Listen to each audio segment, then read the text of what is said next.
Hello, I'm Susana Weymouth, Executive Director of Tampa Bay BCA, and your host for Culture Ventures, Tampa Bay Community Network. Our guests today are entrepreneurs, creatives, and important contributors to Tampa Bay's business, arts, and cultural ecosystems.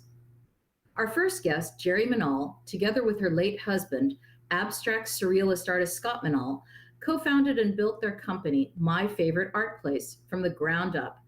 They provided over 3 decades of leadership to the visual communications and arts business. Over the years, they've acquired other businesses, and they've forged strong collaborations to promote the arts, as well as attracting their own clientele for artwork for both residential and wide-ranging commercial projects. The Menauls purchased their current location, a 6,400 square foot gallery and working studio on North Hercules Avenue in Clearwater. My Favorite Art Place serves both wholesale and retail clients from across the country with fine art printing, custom art framing, and much more. Jerri is extremely active and engaged in both business and arts organizations throughout the Tampa Bay area. Welcome, Jerri. Tell us, how did you get started in the arts business? Well, thank you very much, Susana, and I'm very excited to be talking with you today. As you mentioned, my late husband was a surrealistic abstract artist. We met in Boston, and we created artwork for corporations. Our approach was to understand what they needed and wanted, and then create custom-sized, custom-color artwork that they used in marketing and in their offices. So as that was our approach, we continued that as we moved to Florida. We began showing his work in juried art festivals across the country. By participating in these shows, we met interior designers that we were able to work with because they loved his work and he was willing to customize it based on what their vision was for their clients. And we were able to do the same thing with homeowners as well as business people that we also met through art festivals. So I'm a marketing maniac and Scott is a gorgeous artist. So we decided to put our 2 talents together. Thus, today, it's My Favorite Art Place.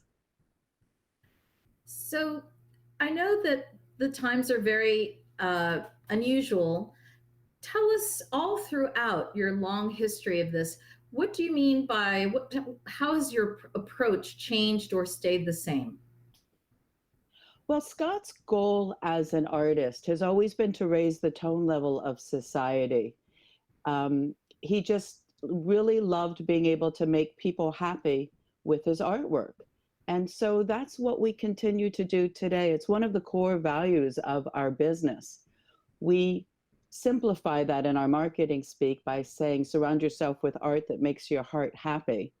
And so everything that we do, whether it's for a business or for personal use or we're working with artists, our goal is always to make people happy and give people a reason to feel better about themselves, their circumstances, and their spaces. How beautiful, how uplifting. And I know that that's true. So give us some examples of that. Well, as an example, people have their favorite colors. And so if they might love a piece of art, but they would prefer it to be in their favorite colors, we're able to make those adjustments. And we do that quite frequently. Some examples of things that are not Scott related, we do artwork for a lot of healthcare facilities. And there's one that we work with that services a senior population. And so a lot of the art that we create has memories back from when they were younger. So we frame 45 records, old records from jukeboxes, the 45s. For those that aren't familiar with 45s, that's long before CDs even. We've made a American flag recently out of Matchbox and Hot Wheel cars. I've been collecting red, white, and blue cars on. I need to buy them inexpensively because we're a very fairly priced company. But we take these cars and we put them in the shape of the American flag and secure it in a manner that it can hang on the wall. We've collected license plates from Midwestern states because most of their clientele are from Midwestern states. And these license plates are from the 1950s and 60s. And we create artwork out of that. So those are just some of the examples. Wow. Matchbox cars, 45 records, and license plates. So that's very unusual. How else do you differ from other art galleries? Well, we're not a typical art gallery per se. We do have a gallery in our 6,400 square foot facility. In fact, there's artwork everywhere, and a lot of it is for sale. We love it when people come to visit us. We're open to the public 6 days a week. We are people friendly, pet friendly, and kid friendly. And number one, people appreciate that. But we're more of a working production studio.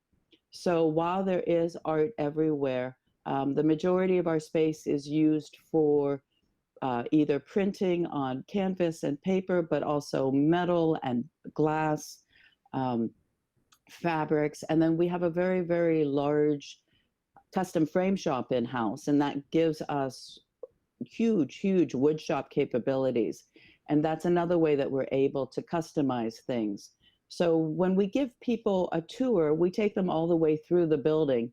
And while they can see art everywhere, what they mostly see is how we work. And people appreciate that. They enjoy the behind the scenes. Wow, talk about a business that's really driving the creative economy. It just sounds amazing. Uh, Tell us a little bit, Jerri, about how these times have affected your business. What's changed for you? What are you doing to hopefully not just survive but thrive under challenging circumstances? Well, during these times, we've stayed open the entire time.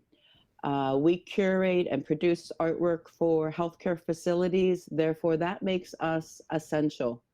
And we have not stopped working. Um, we install the work prior to their opening or during their off hours. We're all about being safe because we care about not only our people, but every people. The other thing is that because we traveled across the country doing art festivals, we've always worked with people remotely because we're a national company. And people will send us photos of their spaces, and we design and work with them online to help them to come up with the perfect solution for their spaces as it relates to artwork. Because we're able to do that so easily, as it's something that we've been doing for decades, uh, people appreciate that because not everybody's tech savvy and they're not all comfortable working online, but we are, and we just make the approach very easy for them. Well, I think that's fascinating, Jerri, that you've been able to take your long years of experience and expertise and bring them in an innovative way to apply to these, interesting times, shall we say. So we're glad to hear that you're in the vanguard and really you have been a pioneer of this online relationship and engagement, with clients so that you're able to service clients all over the world. So let me ask you a little bit, because I know that you are a great collaborator. You're a TBCA board director. You're a great supporter of the arts. You're engaged with a number of different arts and cultural organizations, and obviously as well with individual artists, some of whom you work with in terms of printing their artwork, as you said, on different materials, and some of whom you work with on commissions for clients that you'll bring in a particular artist on a particular project. Tell us a little bit about some of your collaborators. We love to collaborate, not only just with our clients, but sometimes we come up with really great ideas that we think is perfect for their space, but it might be outside our areas of expertise. And of course, we want to give the best product at the best price. And therefore, we'll bring somebody in to do it. One of the favorite people that we like to collaborate with, and we have for the past decade, is Kate Gaushe from Chroma Studios. We love working with Kate. And one of the fun things that we did recently was we were doing a facility in Ocala, which everybody knows is horse country. And oftentimes with these larger facilities, we like to create what we call the statement piece. So when you walk into their reception area, there are horses. It's 36 inches tall by 123 inches long. It makes quite the statement. And Kate created these horses for us out of metal, and then gave us instruction on how to best paint the horses. And then we were able to print different fabrics that we made as the bodies. And then Kate was very nice to allow us to do the installation of it, but she did provide the template to make it easy. So she and our company have worked together on 40, 50, 60 client projects, as I said, over the past decade, with her supplying metal. We might print on canvas and she duplicates the image on metal, and then we have one piece on top of another. We did a very cool piece for the city of Tampa, where she created a very large map of the city of Tampa, and also created a very large piece with their vision statement that was printed. And then we made other pieces on wood that surrounded it, just to encourage people, to remind them why they wanted to keep the city of Tampa clean. I can talk for a very long time on this, so I think that just gives you some ideas. I get very excited by what we do. We have a lot of fun. Jerri, we are about to have our TBBCA Impact Awards, and we are going to be featuring actually your husband, the late Scott Menaul, who's a remarkable artist. Tell us a little bit about Scott. Well, I am so honored that his artwork is going to be featured at the Impact Awards. Scott was definitely innovative in what he created as artwork. He was an engineer, he was a musician, and he loved everything beautiful in the world. His goal was to capture the good of the human spirit through artwork. And as I mentioned earlier, that's why it was so important to him to try to create artwork that uplifted the human spirit and to make people feel good.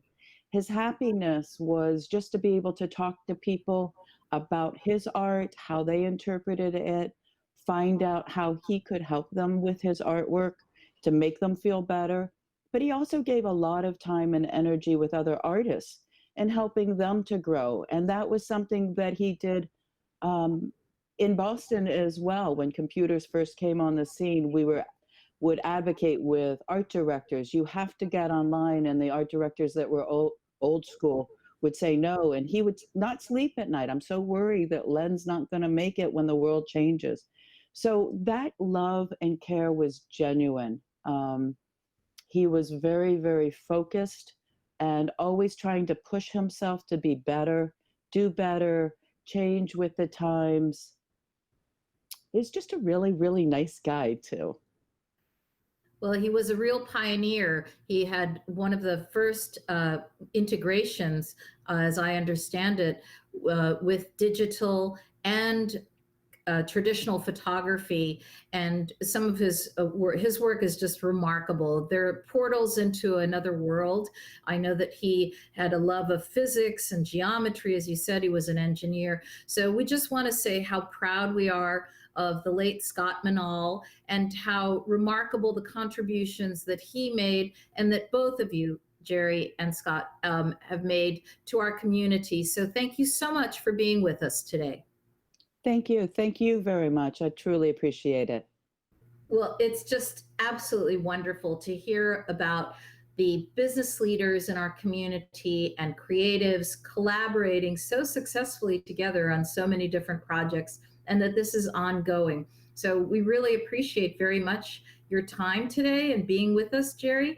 And we actually have Kate Gaushe coming up as our next guest. I'd now like to welcome our next guest, Kate Gaushe, St. Pete-based metal artist and owner of a creative business and metal design shop called Chroma Studio. Hi, Kate. Tell us a little bit about yourself. Hi, Susana. Thanks so much for having me. So I was born in Guam and raised in Middle Georgia before finally making it down here to this beautiful area about 10 years ago. It's become my adopted hometown. I absolutely love it. So I'm primarily a self-taught artist, working professionally to create custom artwork since I was about 19 years old. And currently I run this art fabrication space where I design and construct sculptures, wall artwork, commercial logo signage. I also specialize in creating contemporary and organic pieces for both public and private spaces. We offer workshops and classes for people who want to be more creative and generally just want to come play with metal. Well, I have so much to ask you about, Kate. I'm a big fan of your multiple type of artworks that you produce because you really work across a very broad range, and I'd love to have you talk about that. But I wanted to ask you, so as a female entrepreneur who founded her own business, and it's a very, I don't want to say male dominated area, but I don't see a lot of women with the type of gear and working in metal and carrying around the big soldering irons or whatever you call them, annealing. So how did you just decide to found your own business? How did you decide to be this part of, in the leadership of the creative economy like this? So I have always been creative, and I feel like just about every artist kind of always knows that this is kind of how they're going to end up. So, my husband and I, we built our first home in Warner Robins, Georgia, and I was just struggling to find the perfect piece of art. That was just like I was on a quest. And so I couldn't find the art in the right size. I couldn't find it in the right color, and so since I struggled, I was just like, well, I'll just make it myself. So I did. And because of the positive responses that I received, I became inspired to just sell digital artwork full time, printing designs on canvas and customizing them to my clients' requests. So I taught myself 3D modeling programs, photo editing software, and I've just purchased a large format printer.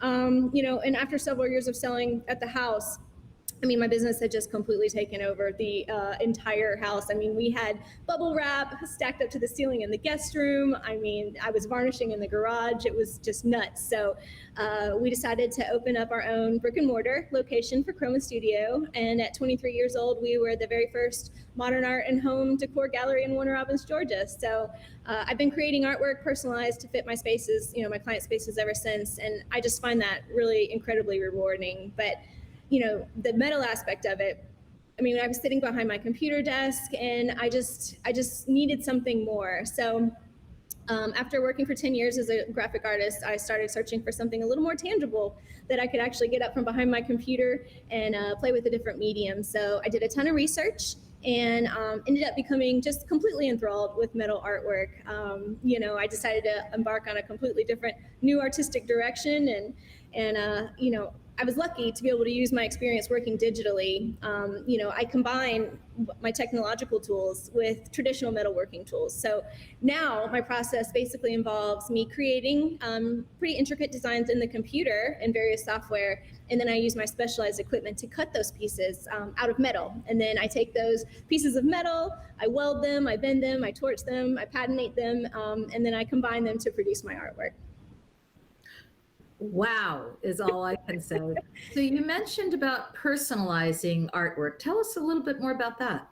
So just like your first guest, Jerri Menaul, mentioned, it's people have a very personalized experience with artwork. You want something in your favorite color. You want something that you can connect with. And I just adore collaborating with people. Like, that is just one of the best parts of my job. So when you come to me for a commission, whether it's wall art, signage for your business, garden sculpture, I am just always thrilled to hear my clients' ideas. So I feel like each and every one of us brings a different perspective to what you find aesthetically pleasing. So each piece of artwork that I create is a blend of ideas that I would not have necessarily reached on my own. So you simply just don't know what the next request is going to be, and I just find that thrilling. So just in the last year alone, I have had a request to build signage for someone's backyard water park. I mean, I've built 3 5-foot-tall fish sculptures, to go all over the country. And I even got to add some metal wings to an existing goat sculpture, for a really cool charity. So you just never really know, I mean, I love creating artwork for my clients, but I also really enjoy producing pieces or components that other artists can use in their pieces. So architects, designers, builders all come and they request components or elements that they can incorporate into their own projects. So supporting other creatives and the arts locally is just one of the main reasons that I do what I do. And collaboration is just another opportunity for us all to make our area better. So I had an artist come recently to me with his client's vision. She had envisioned this metal balustrade for her stairway. She wanted it to be a forest with songbirds and leaves and everything like that. And I was really excited to participate. So my portion of it was I designed the files. We cut all of the leaves, all of the birds and the trees from aircraft grade aluminum. This artist came and picked them up and expertly put just a gorgeous finish on them. He welded all the components together and then safely installed it on her railway. So in the end, it was just a really lovely project that we could all really be proud of. Wow, again, collaboration, what a terrific theme. And it really is what's going to help individuals and businesses and all of us succeed the more we work together. You've worked together also in a really interesting way with clients. And I seem to recall some photos about a recent client project that you did. Was it a backyard? Tell us a little bit about that one. Yeah, that was a really super interactive experience. And we had some of our favorite clients. They had become inspired by these like abstract metal sculptures, so it was really neat. They actually came to the studio, they brought their daughter, and we had agreed upon a couple of designs ahead of time. So I ended up cutting all of these pieces, these components, these leaves, these stems, these flowers. And so they came in and after suiting up and of course getting the safety talk on all of that, they began just like mixing and matching all of these components to create these like fanciful sculptures. So in the end, one of them was like 8 foot tall, and the little girl, amazing welder. I always am excited to see women welders, which is really, really neat. But, we host everybody here. I mean, we've had people everything from Girl Scouts to other creative professionals. I mean, we even hosted a bachelorette party one time, which was just a total blast. But, I offer tailored classes and just about anything that you want to learn about metal fabrication. So from file preparation, all the way up to welding. If you want to come by yourself, if you want to come with a small group, totally great. And, we even have people who buy classes and workshops to give as gifts, and that's really fun as well. What a great idea. I'm going to have to take a class or a workshop or buy a set of gifts for friends. It just sounds so amazing to be able to go into the inner sanctum, so to speak, of an artist and an entrepreneur like yourself and really get to see you in action, but also to participate as well. Was it for those same clients that you did this amazing fire pit? I did, yes. So that one was really funny. We ended up working out of 10 gauge steel, and the design of the fire pit, I think you guys have a photo of it. It's slatted metal, and their entire backyard is inspired by like a Miami hotel. So this piece was enormous. Like I literally was in it welding it and felt like I was in like a little cage. It was hilarious. But we ended up sourcing out this incredibly beautiful high heat ceramic thermal protective coating instead of just a normal powder coat. So this particular coating can withstand temperatures of up to 1400 degrees. And that was a learning experience, but it turned out beautifully, and so you come to me with your ideas and we will make it work. Well, talk about ideas, Kate. What inspires you? Like where do you draw your inspiration from? So, I'm happy to create artwork in just about any subject. It really spans the gamut. But my favorite type of artwork tends to have, a natural feel, incorporating organic patterns, textures, and that sort of thing. I love to create pieces that feature natural elements such as, ocean corals or aerial views of rivers, mangrove trees, that sort of thing. My parents were aviation professionals, a pilot and a flight attendant. So I traveled a great deal growing up. And I think, being exposed to so many different environments and so many natural features from the air, it just provides, a continuing source of inspiration for me. So I love contrasting textures. You will often find that I am blending and combining materials. I love to put stained glass with brushed aluminum. I incorporate living plants, LED lighting, just about anything. You never know what you're going to find.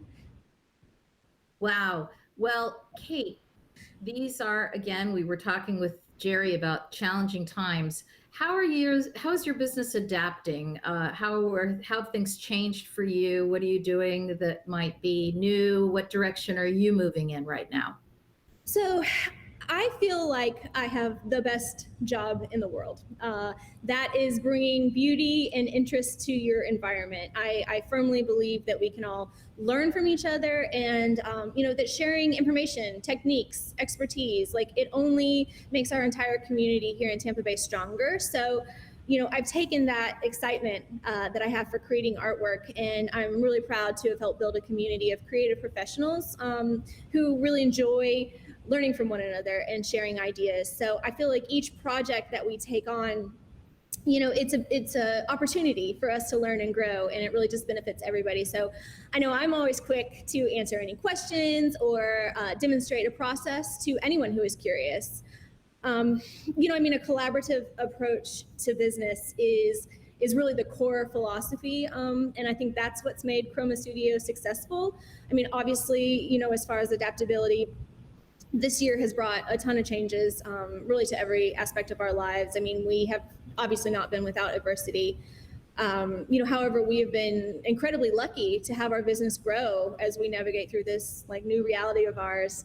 But from the very beginning, a significant portion of our sales originated online. So I've been able to serve those clients uninterrupted.